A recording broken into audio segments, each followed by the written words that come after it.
Israel का यानी इस आम जबान में कहा जाए गुंडागर्दी जो है बढ़ती जा रही है, इसको किस तरह से आप एनालाइज करेंगे? क्या है, क्या इसके पीछे क्या वजह क्या है? सिर्फ मुझे एक मुल्क दिखता है जिसमें दम है, जो बिल्कुल ठीक काम करता है, और वो है ईरान। अब हमें ये देखना है कि ऑपरेशन सिंदूर का हिंदुस्तान और पाकिस्तान के बीच में किसको फायदा हुआ है जी। तो मैं सिर्फ ये कहता हूँ कि हम सबका एक ही मकसद होना चाहिए कि हमारा देश कैसा मजबूत बने जी, एक अच्छा मजबूत देश बने और ऐसा देश बने जो शांति चाहता है। सालार के नाज़रीन की खिदमत में सलाम अर्ज है, आदाब अर्ज है। हालात हाजरा का प्रोग्राम लेकर आपकी खिदमत में हाजिर हूँ। आज हमारे साथ हमारी खुशकिस्मती है कि आलमी उमूर के माहिर, इंटरनेशनल रिलेशंस के माहिर और डिफेंस एक्सपर्ट मुमताज़ जो तज्ज़ियाकार हैं, जनाब परवीन साहनी साहब हमारे साथ मौजूद हैं, जो फोर्स मैगज़ीन है, दिफाई उमूर की मैगज़ीन है, डिफेंस अफेयर्स की मैगज़ीन है, उसके एडिटर भी हैं। और उनकी जो बात है वो बहुत, उनकी जो गुफ्तगू है वो बहुत गौर से सुनी जाती है, क्योंकि वो अपनी बात पूरी दलील के साथ, पूरे सवायद के साथ, पूरे सबूत के साथ पेश करते हैं। आइए हम सबसे पहले उनका इस्तकबाल करते हैं। जनाब परवीन साहनी साहब, आपने सालार के नाज़रीन के लिए वक्त दिया, बहुत बहुत शुक्रिया, हम आपका खैर मकदम करते हैं। शुक्रिया। सबसे पहले मैं आता हूँ साहनी साहब, आजकल इसराइल का जो मामला है, इसराइल का जो एग्रेशन है, अब उसने इसराइल कतर पर भी हमला कर दिया, जो मीडिएशन का काम कर रहा था, सालिसी का काम कर रहा था। तो ये जो इसराइल का यानी इस आम जबान में कहा जाए गुंडागर्दी जो है बढ़ती जा रही है, इसको किस तरह से आप एनालाइज करेंगे? क्या है, क्या इसके पीछे क्या वजह क्या है? देखिए, इसमें दो बातें हैं। एक बात तो ये सीधी है कि जो इजराइल के प्रधानमंत्री हैं नेतन्याहू जी, वो अमेरिका की पॉलिसी चलाते हैं मिडिल ईस्ट में।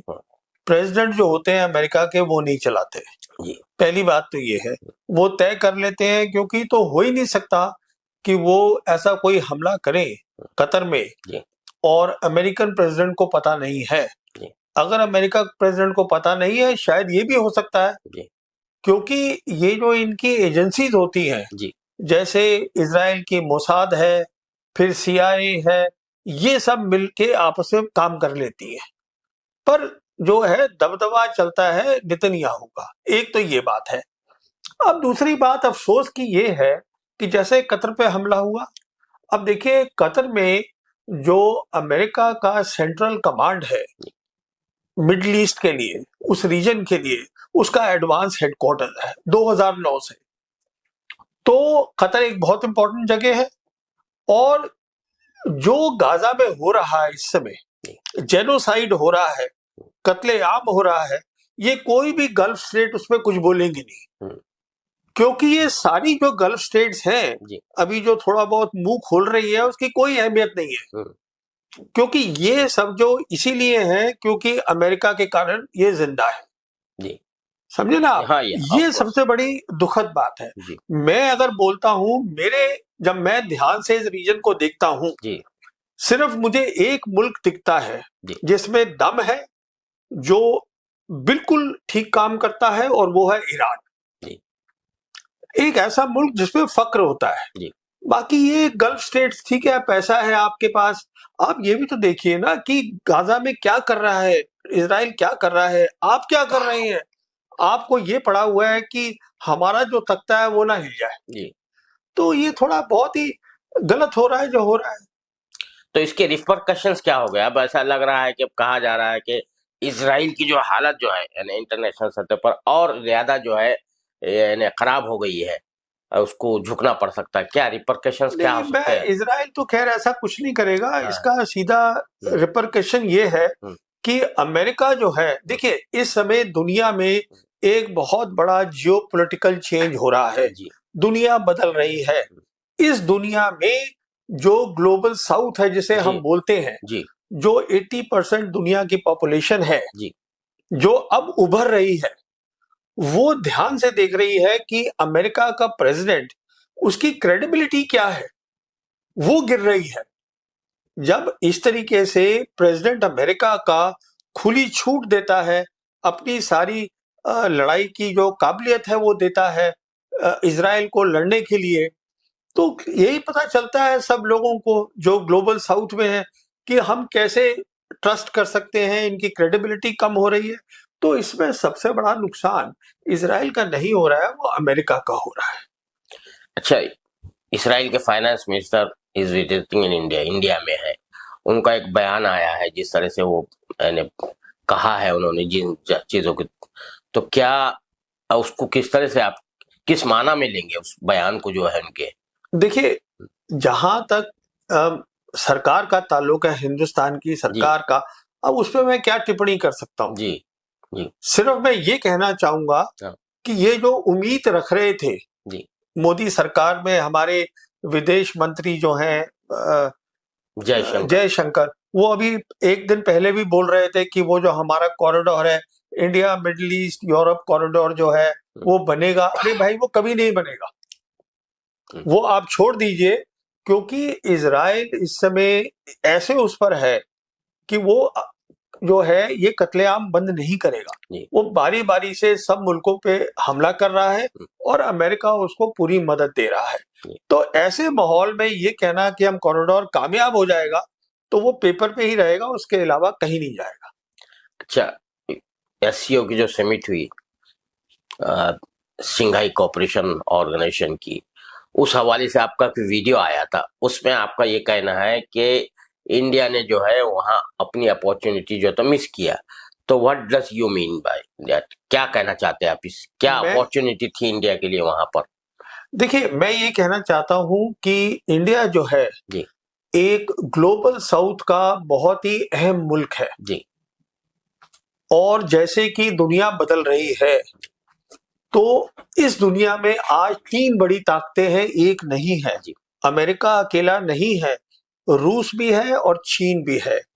और रूस और चीन अपनी गिनती करते हैं ग्लोबल साउथ में, हम भी ग्लोबल साउथ में हैं। अगर हम ग्लोबल साउथ के साथ रहेंगे, हमें इज्जत मिलेगी, हमें तरक्की मिलेगी, हमारी डेवलपमेंट होगी और शांति होगी रीजन में। मैं ये कहता हूं, क्योंकि हम क्या चाहते हैं? हम ये चाहते हैं कि हिंदुस्तान जो है वहां शांति रहे, रीजन में शांति रहे और हिंदुस्तान तरक्की करे और बाकी सब भी तरक्की करें, ये हम चाहते हैं। तो अपॉर्चुनिटी ये होती है कि लगना चाहिए कि आप उसके हिस्सा हैं, समझे ना? तो वो ऐसा कुछ है नहीं जो वेस्टर्न मीडिया में दिखाया गया कि अभी वो शी, पुतिन और मोदी की फोटो है और वो एक साथ है। वो जो है वो एक टैक्टिकल काम किया है हमने, क्योंकि अभी आप देख लीजिए, अमेरिका का नए एम्बेसडर साहब, उनकी कंफर्मेशन हियरिंग हुई है कल रात को, हमारे रात के टाइम पर, और उन्होंने भी यही कहा है कि हम जो है अपने रिश्ते जो हैं वो बढ़ाएंगे, स्ट्रेटेजिक करेंगे इंडिया के साथ, और इंडिया खुश है उसमें। तो हम हैं तो ग्लोबल साउथ के, पर हम अपनी पहचान चाहते हैं वो ग्लोबल नॉर्थ के साथ हो, वो अमेरिका के साथ हो, क्योंकि वो जो दिमाग में एक बात है कि दुनिया का सबसे बड़ा मुल्क अमेरिका है, वो अभी वो निकलेगी नहीं, उसको निकलने में बहुत वक्त निकलेगा, तब तक हमारा वक्त निकल जाएगा। ये लेकिन देखने में आ रहा सर, आपने इससे पहले भी कहा था, कई तज्जियाकार जो है एनालिस्ट ये कहते हैं कि we are putting all our eggs in one basket. पहले अमेरिका के इसमें रख दिया, अब चीन की तरफ जा रहे हैं, जैसी पेनाल्टी लगती है 50% टेरिफ लग जाती है, तो आप चीन की तरफ दौड़ रहे हैं। तो ये जो बैलेंस होना चाहिए, जो नी जर्क रिएक्शन जो आ रहे हैं हमारे पास, उससे हमारी पॉलिसी को बहुत नुकसान हो रहा है। नहीं, देखिए, ये ऐसा नहीं है कि हम चीन की तरफ दौड़ रहे हैं क्योंकि वो अमेरिका टैरिफ लगा रहा है, ऐसा कुछ नहीं है। देखिए, चीन जो है वो आज दुनिया का सबसे बड़ा मैन्युफैक्चरिंग नेशन है। हम कहते हैं हमारे रिश्ते नॉर्मल नहीं है चीन के साथ, तब भी आज हमारा व्यापार जो हम करते हैं, ट्रेड उनके साथ बाइलैटरल, एक साल का $139 बिलियन है। उसमें से $99 बिलियन जो है वो उनका सामान का उनके फेवर में है। कहने का मतलब ये है, चीन के से हम बहुत कुछ सीख सकते हैं। देखिए, आज 2 ऐसे मुल्क हमारे साथ खड़े होने को तैयार हैं, जो खड़ रहे हैं हमारे साथ, पूरी तरीके से सहमत है। वो एक दुनिया का सबसे बड़ा मैन्युफैक्चरिंग कंट्री है, और दूसरा रशिया है जो दुनिया की सबसे ज्यादा नेचुरल रिसोर्सेज रशिया में है। जी। मैं आपके देखने वालों को ये बताना चाहूंगा कि रशिया में 75 ट्रिलियन डॉलर की नेचुरल रिसोर्सेज है, इतना उनके पास है। वो डबल है अमेरिका से। अमेरिका में 45 ट्रिलियन है, वहां 75 ट्रिलियन है। तो वहां पे आप बहुत कुछ बिजनेस कर सकते हैं, डील्स कर सकते हैं, एनर्जी है हमारी, वहां से हम लेते हैं। कहने का मतलब ये है, हमें देखना है कि हमारे जो गरीब हैं उनकी बेहतरी कैसे हो, हमारे यहाँ जो ये बहुत गुर्बत है ये कैसे खत्म हो, क्या हम फायदा उठा पा रहे हैं इतने बड़े चेंज का। तो ये मेरे ख्याल में हम नहीं कर रहे हैं। अच्छा, टॉप मिलिट्री लीडरशिप जो रही है इंडियन आर्मी की, एयरफोर्स की, इन सब ने जो है बार बार बाज़ाब्ता चीन का नाम लिया। We fought the war on 2 front, कोई कह रहा था 3 फ्रंट पे कर रहा था। उसके बावजूद जो है चीन के साथ जो जिस तरह से वो किया गया, तो उस पर काफी ले दे हो रही थी कि भाई आप सब कुछ होने के बावजूद चीन से जाके मिल रहे हैं, जिस तरह से ये कर रहे हैं, और आप जब जरूरत पड़ी आपको, इससे पहले आपने स्किप कर दिया था, उसकी वजह से कैंसिल हो गई थी। एक मतलब आप जो है जूम पर चले गए थे, ऑनलाइन हुआ था।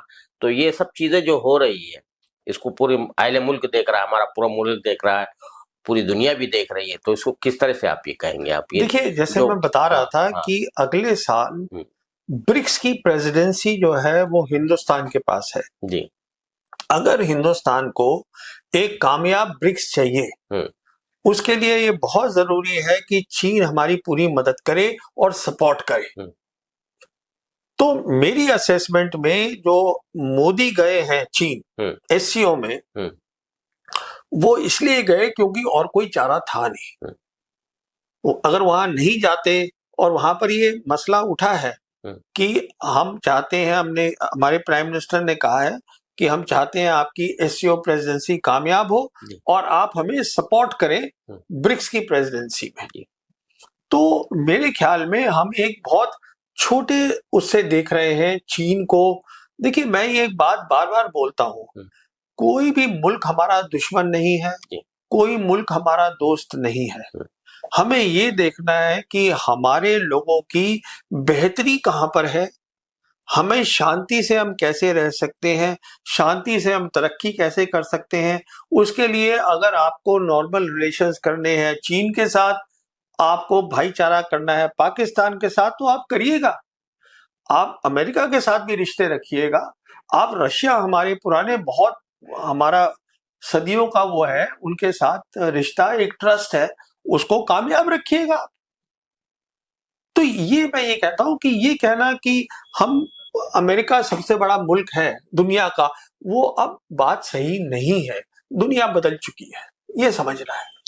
अच्छा, ये इसी हवाले से जब वोट चोरी का जो मामला पूरे मुल्क में जोर शोर से चढ़ा था, उस पर बड़ी जबरदस्त बहस हो रही थी। तो ऐसा कहा जाता है, पॉलिटिकल जो एनालिस्ट है, जो मुबस्सिरीन है, वो कहते हैं कि हमारे जो एयर चीफ मार्शल साहब है, उनसे ये कहा गया, उस पर आपने वीडियो भी निकाला कि हमने जो है तकरीबन 3 महीने के बाद वो कह रहे हैं कि हमने 5 जो है पाकिस्तान के जंगी तैयारे जेट जो है गिराए थे। तो इस पर आपने वीडियो भी निकाला था, तो आपने क्यों उसको डिबंक किया, वो थ्योरी को? नहीं, मैंने डिबंक नहीं किया। हाँ, मैंने सिर्फ ये कहा कि अगर इतनी बड़ी बात हुई है जी, तो आप ये 3 महीने रुके क्यों रहे, ये मैंने कहा। और दूसरी बात मैंने ये कही कि मैं भी एज अ इंडियन जी, मैं भी चाहूंगा कि इतनी अगर आपने बड़ी बात करी है जी, तो साहब अब हमें बताइए, थोड़ा सा सबूत भी दीजिए। अब ये कहना जो हमारे यहाँ कहा जाता है कि अगर फौज बोल रही है तो आपको मानना है, अरे भाई ये कौन सी बात हुई? फौज का अगर आला अफसर बोल रहा है, उसके बोलने की हम इज्जत करते हैं, पर आप बताइए भी तो कि किस बेसिस पे आप बोल रहे हैं, वो दिखाइए आप। मैंने तो सिर्फ ये कहा है, मैंने डिबंक नहीं किया। उनकी मर्जी है, वो कुछ बोले, एयर चीफ है वो। मैंने तो सिर्फ ये 2-3 मसले उठाए कि साहब ये हुआ कैसे, ये तो समझा दीजिए हमें। उसमें उन्होंने कोई टिप्पणी करी नहीं, तो बात वहीं की खत्म हो गई। अच्छा, ये भी एक देखने में आया है कि कंट्राडिक्टरी कुछ बयानात आ रहे थे। एक तरफ तो हमारे प्राइम मिनिस्टर साहब ने कहा कि हमने फौज को फ्री हैंड दे दिया है, उन्होंने ऐलान किया था। अब उसके बाद हमारे इंडोनेशिया में जो डिफेंस अटैची थे, उन्होंने कहा कि भाई वो पॉलिटिकल रिस्टेंट होने की वजह से हमको जो लॉसेस हुए हैं। तो अब इसको किस तरह से देखेंगे? बहुत से बयान इस तरह के ऐसा बयान है, आ रहे ये थे। अब बातें पुरानी हो गई जी। है, इनको आप छोड़ दीजिए। हाँ। सवाल ये है, अब हमें ये देखना है कि ऑपरेशन सिंदूर का हाँ। हिंदुस्तान और पाकिस्तान के बीच में किसको फायदा हुआ है। जी। ये सवाल आज है। जी। जो हुआ उसको छोड़िए, जी। खत्म हो गई बात। जी। है ना? तो वहां फायदा क्या हुआ है, किसको ज्यादा इससे नुकसान हुआ है, किसको ज्यादा फायदा हुआ है, वो हमें देखना है। और वो सबको दिख रहा है किसको फायदा हुआ है। जी। अब आप अपनी कोई भी दलील रख लीजिए, आप अपना नैरेटिव बनाते रहिए, कोई बात नहीं है, वो भी बनाएंगे नैरेटिव। जी। बट वो तो साफ दिख रहा है उस अब सिंदूर के बाद कैसे उनका जो फॉरेन पॉलिसी और उनकी जियो पॉलिटिक्स बढ़ गई है एकदम। तो वो सब इसी कारण तो हुआ है, उससे पहले कहाँ हो रहा था ये। तो हमें ये देखना है कि दुनिया ने इसको कैसे देखा है। जी। ये जरूरी नहीं है कि मैंने कैसे देखा है या वो फलां पाकिस्तानी ने कैसे देखा है। दुनिया ने क्या फैसला निकाला है ऑपरेशन सिंदूर का, क्योंकि उसके ऊपर डिपेंड करेगा आगे उनका मुल्क क्या करेगा और हमारा मुल्क क्या करेगा। तो उनका फैसला दिख रहा है हमें। तो अभी भी जो है सूरत हाल जो है मुंजमद है, दोनों भी तरफ से जो है एकदम बिल्कुल सर्द मोहरी जिसको कहते हैं ना, कोल्ड शोल्डर्ड है दोनों की तरफ से।